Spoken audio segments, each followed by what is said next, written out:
Hey guys, Erin here. So today's podcast, I've been waiting to interview him for months and the day finally came. So this podcast, I am interviewing one of my favorite teachers, Dinesh. And we talk about yoga therapy, the 5 great koshas. We talk about application of yoga therapy in the body using different techniques. And we talk about how the yogic path for both of us has created this fullness and this wholeness in life. I hope that you enjoyed this interview as much as I enjoyed conducting it. And Dinesh is going to be one of our teachers when we go to India as part of my yoga teacher training program for the 200 and 300 level that starts in February. Our trip to India is in June. And so if you listen to this podcast and you can really connect with Mr. Dinesh and you would like to come along for the journey, you can reach out to me, Erin at erincoach.com. We have 8 spots left to come to India. So I hope that you'll enjoy this and enjoy the podcast. Namaste.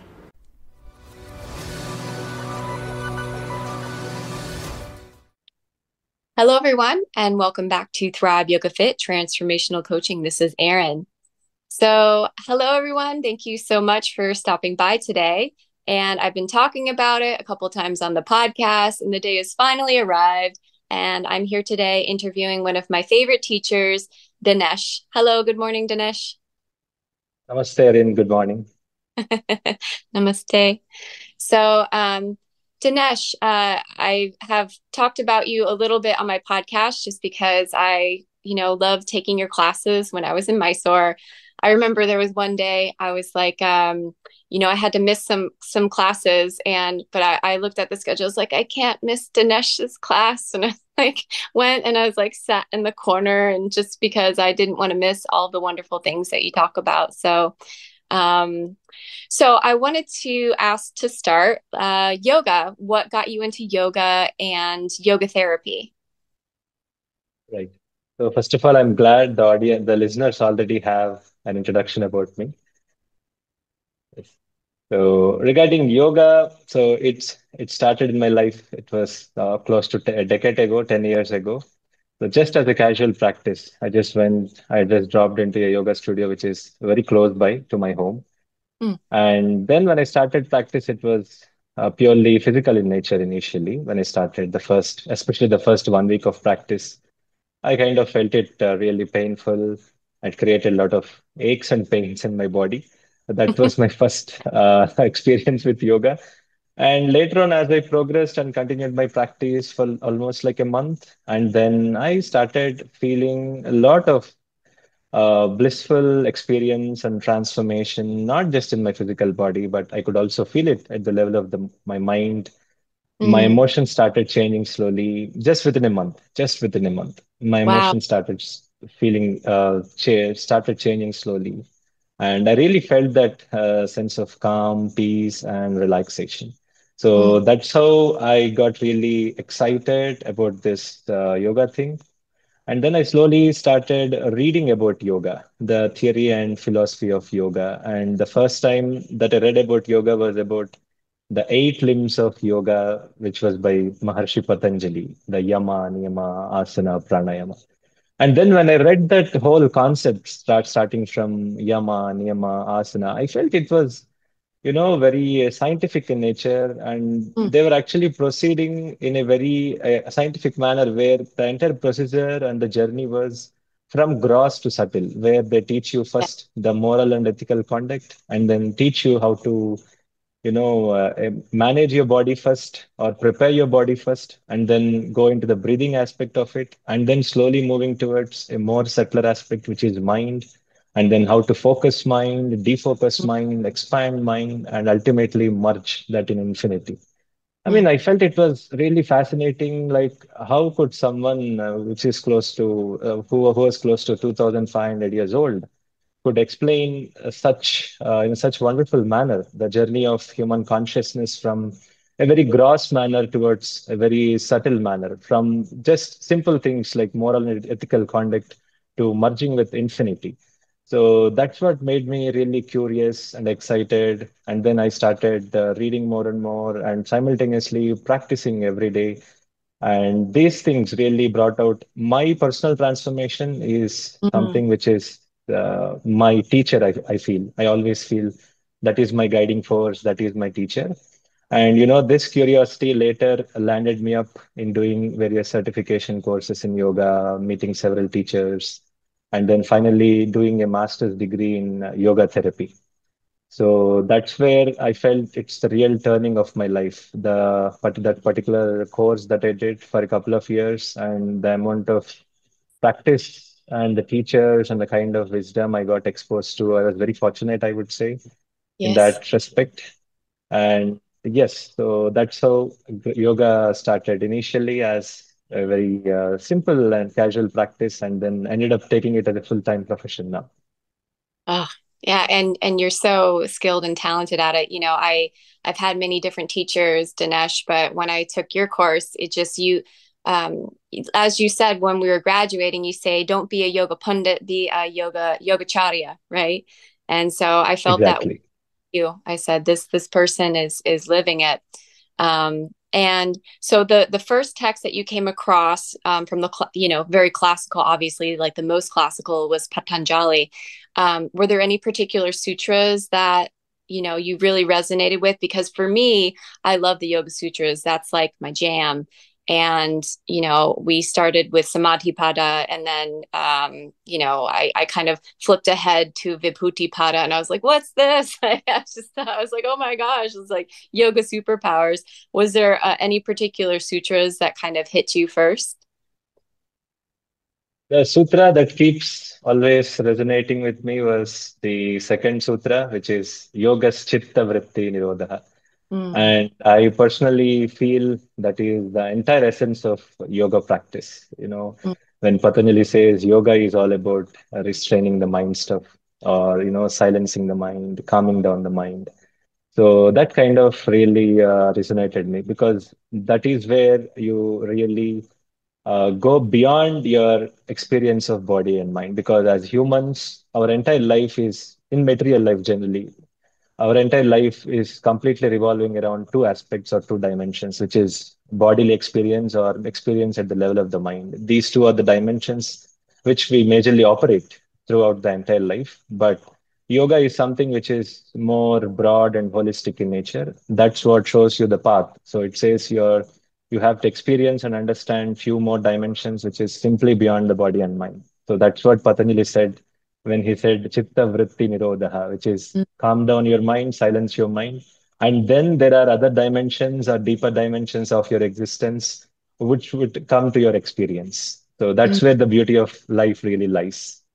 Yeah, yeah, exactly. It's so many people are they're just tuned out to their own subtleties.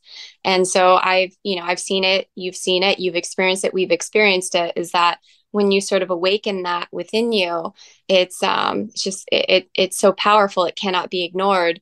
And when people, in America, it might be different than India, of course, but people are so cautious about yoga. They're like, oh, I don't know, it's too hard or something. And I said, well, you just have to try it because trying to explain what yoga is like trying to explain what it's like to be in love without having been in love. It's just like, it's impossible. It's one thing that Exactly.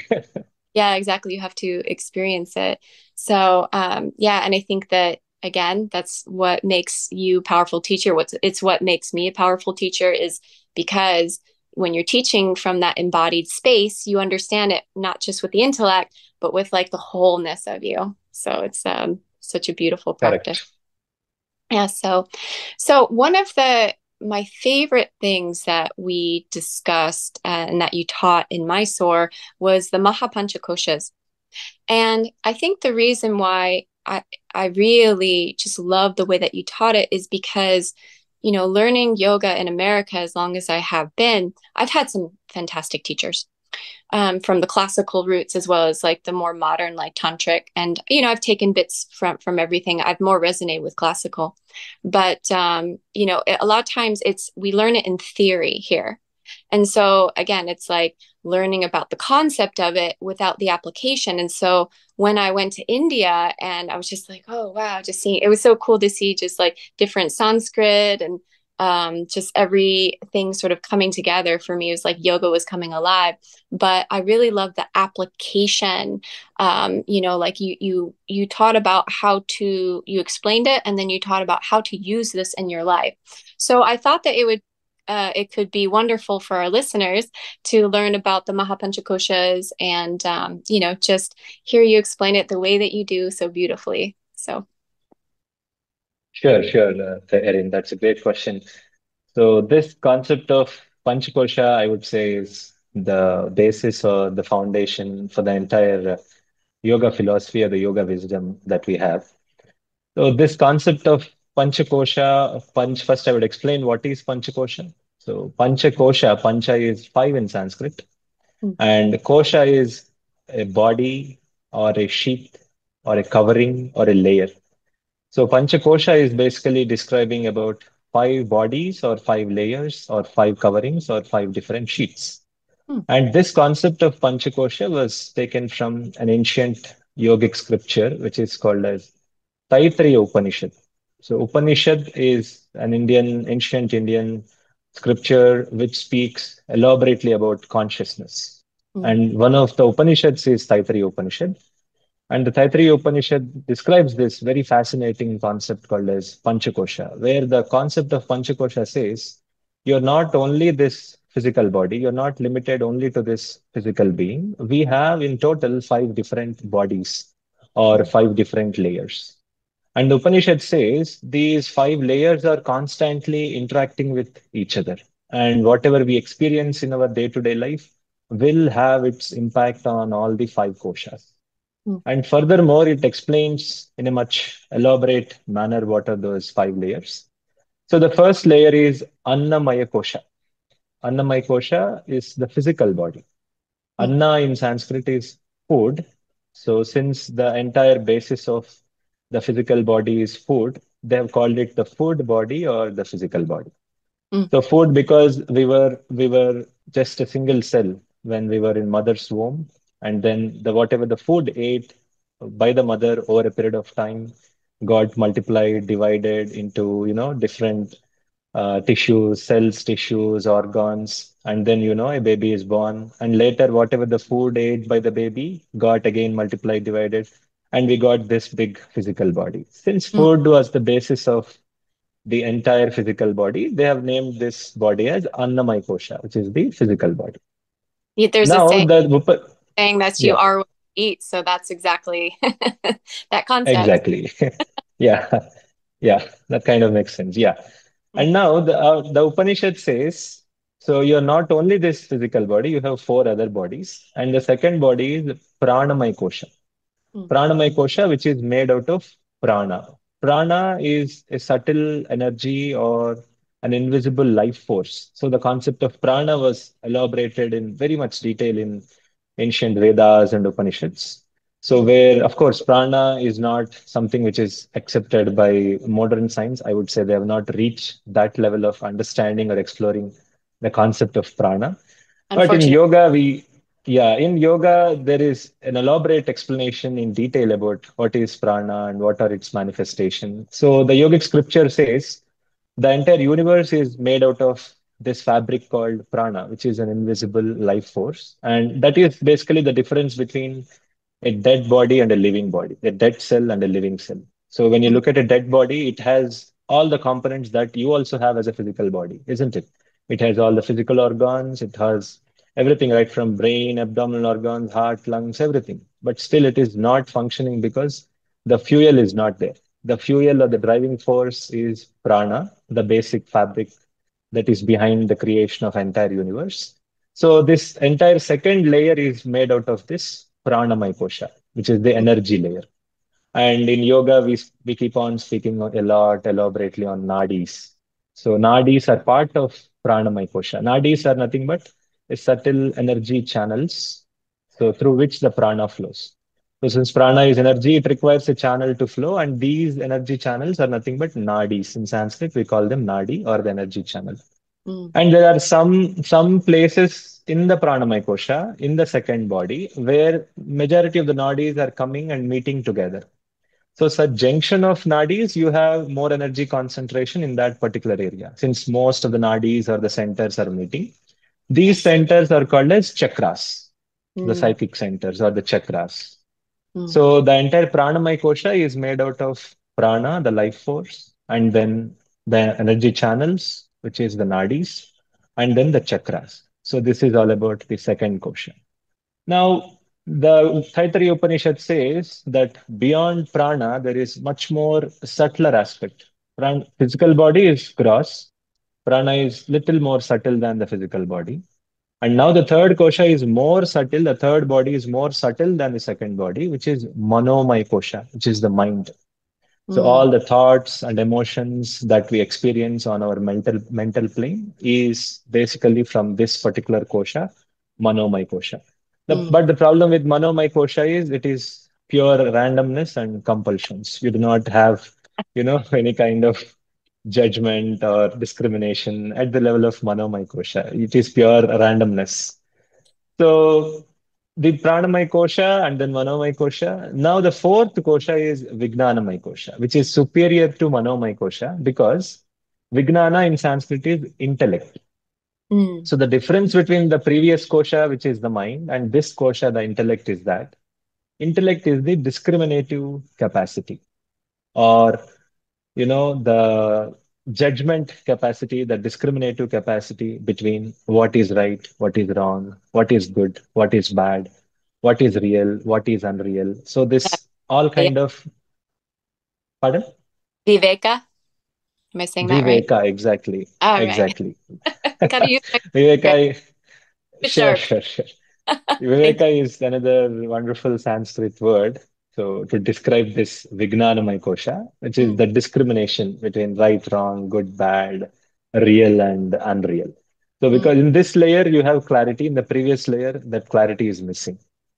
That is Ah, why it is more superior and subtle than the mind. yes. And now comes the last kosha, which is Anandamaya kosha. Ananda in the Sanskrit word, in English, you can translate it as bliss, or you may call it a superconscious state, or you can call it samadhi, as what Patanjali calls it samadhi. And different forms of yoga and different schools of yoga, different schools of thought has their own way of describing this particular kosha. For example, in Buddhism, they call it nirvana. In Bhagavad Gita, they call it Brahma Nirvana.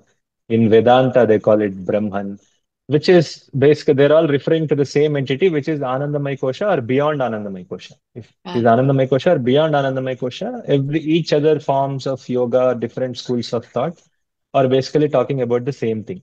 So mm. this particular entity is there within all of us, which is supremely blissful in nature. And the Upanishad says, the beauty of Upanishad is, it says, that is our true nature. You're not your body, you're not the mind, you're not the prana, you're not the intellect, but you have all these things. Now, what you are is actually an everlasting blissful state, the super conscious state, which is devoid of birth and death, which is completely real. And Upanishad says it is the basis of this entire creation. The entire creation basically came out of this blissful state called Ananda. Now, the entire purpose of yoga practice is to realize that we are Anandamaya Kosha. Whatever you do hatha yoga, you do vinyasa yoga, you do ashtanga vinyasa yoga, you do pranayama, you do meditation. But the idea is to reach there and realize that go beyond these four entities and realize that you have a supreme entity, a divine entity within you, which is Anandamaya Kosha, and you keep it as a experience in and you experience it in everyday activities, in day-to-day Mm. activities, not only like an one-time experience in life. The objective is to keep it a full-time experience in your everyday activities. Yes, that's very, very difficult for many people, right? It's one thing like, you said the first time you practice the, yoga asana and your body's like so sore. You're like, where's my Nanda? Not quite, right? But I think that, the bigger practice is to first reach and touch that spot within you so that you know it exists. For me, I was actually living in Japan when I had, I say like awakening, meaning like the beginning of my yoga path, because I realized that that bliss lives inside of me, and I reached it through doing some asana and laying in shavasana. So people knowing that this space exists, it's like then they can spend their whole life coming back to it, coming back to it, coming back to it, and taking off what is not them. So Correct. yes. So what you said about the Manomaya kosha versus the Vijnamaya kosha, I remember when I learned that in your class, I was like, because I didn't really know what the difference was. It made sense when you expressed it, and that like that ability to discern sort of takes the, like you said, the chaos from the Manomaya kosha into like some sort of order, basically developing that discernment, that ability to kind of, I guess, like uh, let go of some of that stuff and focus on what's like your sort of inner voice. Correct. Yeah, Oh, yeah, yeah, that's a that's true. beautiful. Um, so now the five major vayus, so those exist in the pranamaya kosha, and they kind of are responsible for different movement of energy in the body. Yes. Right. Yes. Would you mind elaborating a little bit on the values? Because again, that was another thing that I knew in concept when I heard you talk about it. I was like, oh, it sort of came to life for me. Sure. Yeah. So again, we spoke about prana or the basic life force, which is in the second layer, the pranamaya kosha. Mm, And this prana has got its various functions in the body. Like a human being can perform different activities, different functions. The person is the same, but the same person can perform multiple activities. sure. In the same way, prana is one, and this particular prana can do different kinds of activities inside the body. Now, based on the activities this particular prana is doing, we gave different names. Otherwise, prana is one. Mm, So the same person could be father to someone. The same person could be a son to someone else. The same person could be a teacher somewhere. The same person could be a practitioner somewhere. So that person is not different, isn't it? But he's handling several responsibilities or doing several roles. In the same way, prana is one. Depending on the role it is performing, wherever, whenever required, we have divided them into five different categories. And mm, these are called as pancha pranas. mm, Pancha pranas are the five major pranas. Pancha is five. So five major pranas. And the first prana is again, the name also is prana. The subdivision is also prana again. So prana is said to be residing in the heart center. This primordial life force, which is residing in the heart center, it takes care of the functioning of your cardiovascular system as well as your respiratory system. So it is said that this particular prana takes care of both the systems, the respiration as well as the heart related activity. And mm, then next we have the downward flowing prana, which is called apana. mm, Apana is the downward flowing prana, which is usually situated below the navel. The center for apana is below the navel. And this apana is responsible for all the downward movement of the energy. For example, uh, the activity of urination, excretion, or elimination of waste from the body, menstrual discharge in women, and then sexual discharge in both the genders. All these things are basically carried out by this particular prana called apana. mm, And then third major prana is samana. Samana is approximately situated near your navel. mm, And that is responsible for your digestion activity, for the digestion, assimilation, and absorption of nutrients. Of course, in Sanskrit, we also call it Agni, which is the digestive fire. mm, So, and this samana or the digestive fire is one of the very crucial prana. And in fact, in Ayurveda and also yoga therapy, we consider this samana activity as an indicator of physical, mental, as well as emotional and spiritual well-being.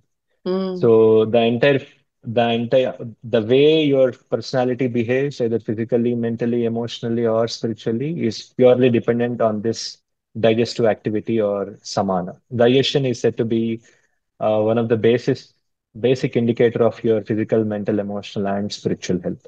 And samana is that prana which is taking care of all these activities. Yes. Yeah, And now we have not to interrupt, but just to interject because I think it's an important point.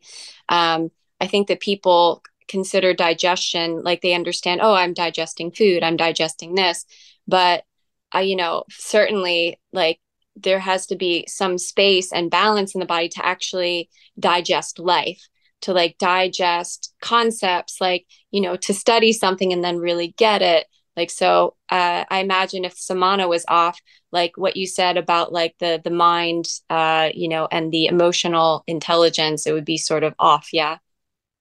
right.